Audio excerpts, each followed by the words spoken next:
What's up, everybody out there in YouTube land? Rat2501 here. Alright, this video was a request from someone who has been, he's a regular on my gameplay videos. I forgot to ask him if he wanted me to even mention his name. He can mention his name in the comments, so if you watch this, you can mention it in the comments, dude. I actually forgot to ask you if you wanted me to mention you in the video, so I can't, really, because I don't know if you want to avoid the publicity and whatnot. Anyway, so this is Engineer's Best Weapon by Uncle Dane. Alright, so let's see what we've got here. Alright, so let's go. Valve. That is a weird-ass thing. It's kind of creepy with that valve in the back of that guy's head. That's just creepy. Powered by Source. Freaking eyeball.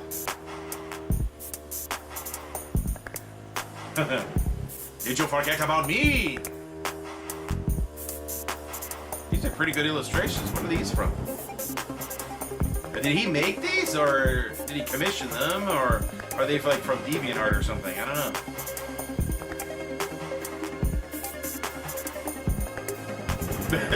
That hat is on fire.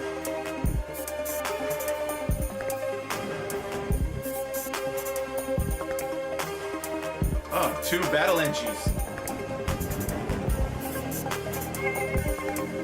You are now leaving. Leaving what? Well, that's payload race.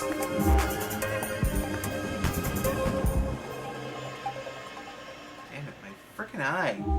Weapon review. The Wrangler isn't really a weapon, it's more of a tool than anything really, but we're gonna call it a weapon anyway. Oh. It doesn't actually do any damage to players, rather it enables your sentry gun to be really, really good. It allows you to become the sentry, and not in the same way that a brass beast heavy becomes a sentry. You become an unstoppable force that is unbelievably overpowered, and I think it should be nerfed. But before we get into that, we'll start off at the more balanced end of the Wrangler stats, being able to override the auto aim function and giving yourself control of what your sentry fires at. In classic TF2 flavor text fashion, the sentence "take manual control of your sentry gun" means so much more than it actually suggests. First of all, when you're using the Wrangler to shoot bullets, the firing speed of your gun is doubled, effectively making one of the most powerful damage dealers in the game twice as deadly. In fact, using the Wrangler with the mini sentry increases its DPS even higher than an unwrangled level 1 sentry. When manually controlling a level 3, the rockets also refresh slightly faster as well, making a fully upgraded wrangled sentry gun able to put out some serious damage when focusing things down, which is basically what this feature is all about, targeting down singular enemies with twice as much DPS. And sure, you can use it to pester a few people outside of the sentry's auto aim range, but damage fall off still applies, making the Wrangler at long distances more of a pressure tactic to try and get an annoying sniper in the distance to quit looking at you. However, the damage fall off doesn't actually apply to the distance between the sentry gun and the target, but rather the distance between you and the target. So when focusing someone down with your laser pointer, it can often be beneficial to close that distance between you and your enemy. That's interesting to know. That's Just good to remember know. that pressing W at an enemy is riskier than holding back, but in my experience, most players' instinct is to shoot at the wrangled gun rather than the engineer controlling it, which actually happens to be the major counter to this unlock entirely, but let's just keep that between you and me. Now you might be saying,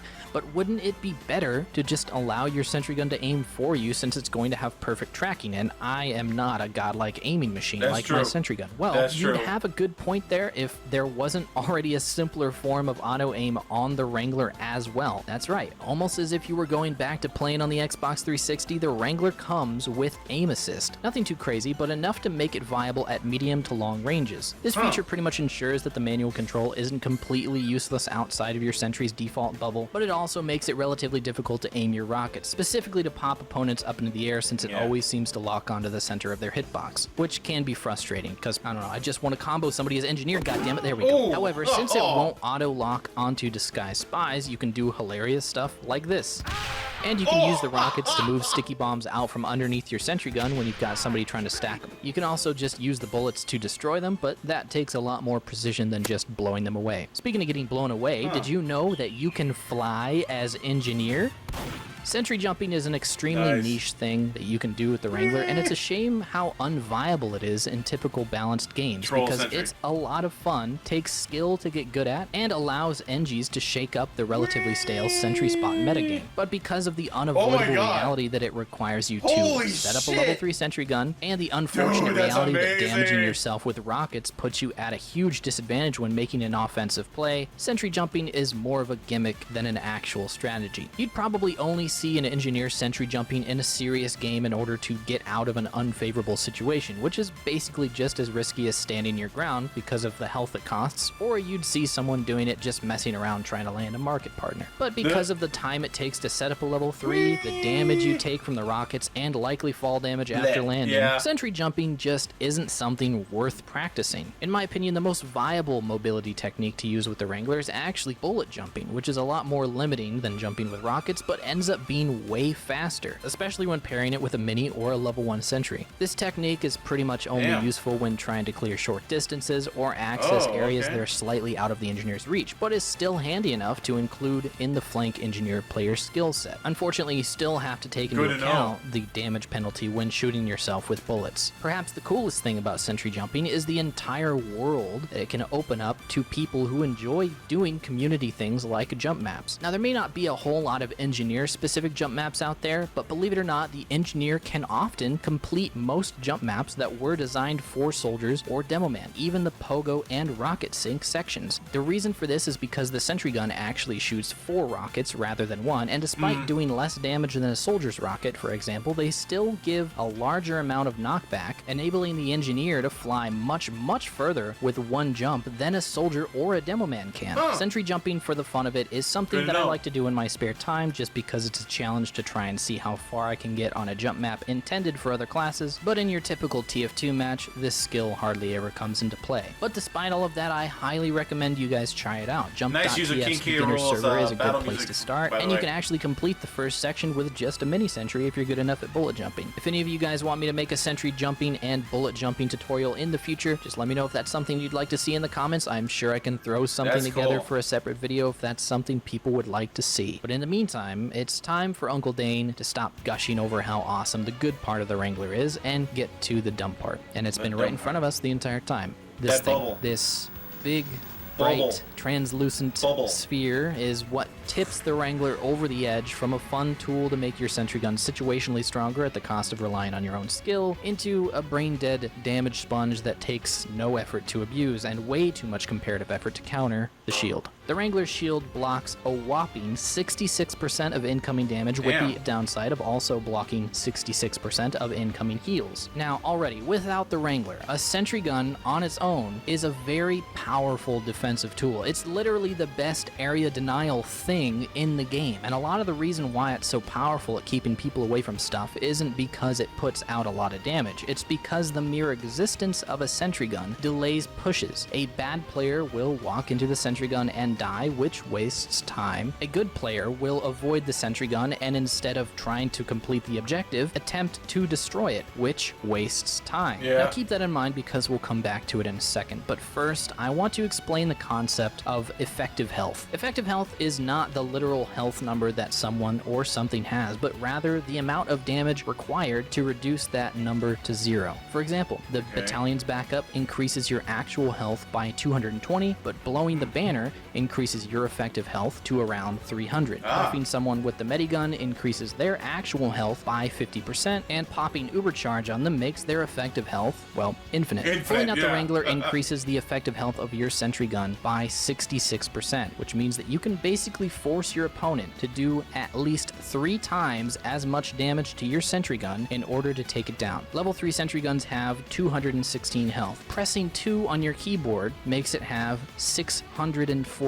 Do you think mini sentries are annoying? Well, that 100 health can turn into 300 when the engineer presses 2 on their keyboard. Now, the unlisted downside of only being able to heal your sentry gun a third of the normal amount per swing might seem like a good thing, thing, but against 1 or 2 players, that downside doesn't really matter that much when it's much easier to outlast an opponent who has to reload. And no, not even 5 direct hit rockets are enough to destroy a Wrangled sentry gun. Damn. In fact, it's literally impossible to destroy a Wrangled sentry gun with the direct hit while it's being tanked, even when using the Jag, the worst wrench for tanking your sentry gun. It's no secret that I'm not a big fan of how easy it is to tank a sentry gun just by sitting behind it and whacking it with your wrench, but that's just something that's in the game at this point, and while it's pretty annoying when you're the only one shooting it, it's nowhere near as frustrating as multiplying the effort required by 3-fold just because the engineer did something as simple as pressing 2 on their keyboard. And really, that's where the entire reason for the imbalance of the Wrangler shield comes from. It's all about the minimum amount of required effort each player or team has to give. If a team is trying to take down a single heavily guarded sentry nest, then they're going to have to enlist a medic player on their team. That medic player has to spend a minimum amount of 40 seconds building uber charge, then that team has to organize a push to put coordinated amount of focus fire on a Wrangled sentry gun, which will require doing about 1,000 damage or more if the gun is being tanked, all of which needs to happen all at the same time. Meanwhile, the engineer has to press 2 on his keyboard. Do you see how there is an imbalance of effort being exchanged here? The final listed stat on the Wrangler mentions that the sentry gun is disabled for 3 seconds after the Wrangler is put away, which might seem like a minor downside, but it's actually more helpful than anything, since it makes it possible to tank the gun while Wrangled in the first place. So, what do we think? Well,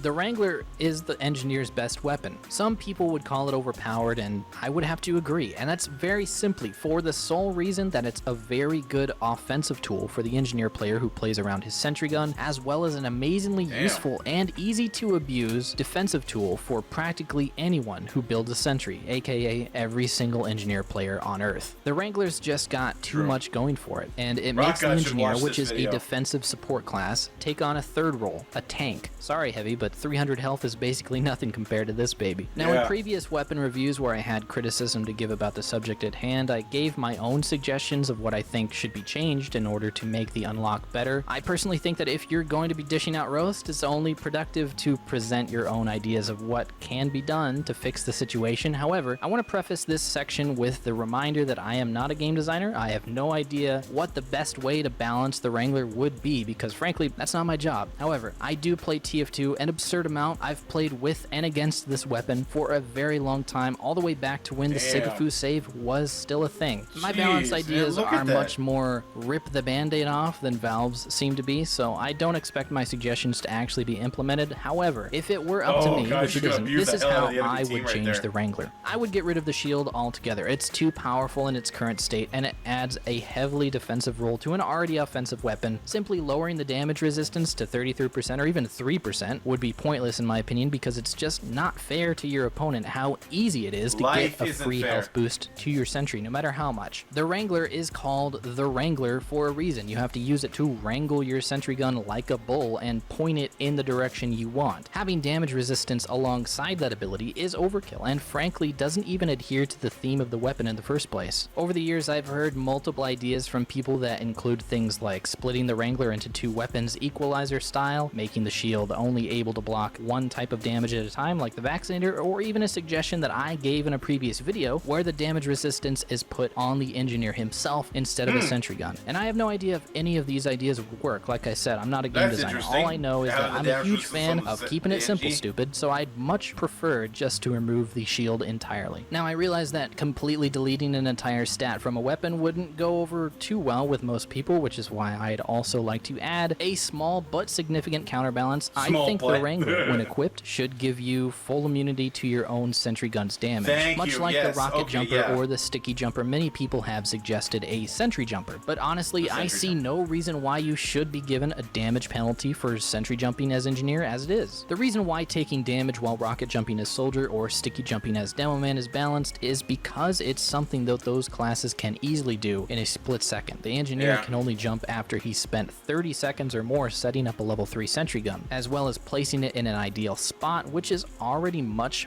more restrictive than any other explosive jumping class. So I say, just give Engineer the ability to jump, self-damage not included. These suggested stats would not only give the manual controllability the spotlight it deserves, but it would also legitimize sentry jumping and raise the skill ceiling of the Engineer class in general. It would reward the Engineer players who practice jumping and blow open the demand for even more Engineer-specific jump servers to practice on, since the strategy would actually become useful in regular games instead of remaining some silly thing to do when you're feeling cheeky. But hey, you don't have to listen to any of the suggestions I'm giving. I don't really mind what the developers decide to do with the Wrangler, but I know that it's very unlikely that it will remain in the current overpowered state that it's in right now. Just as long as there's something done to where coordination, preparation, aim, skill, and expert positioning isn't countered by this.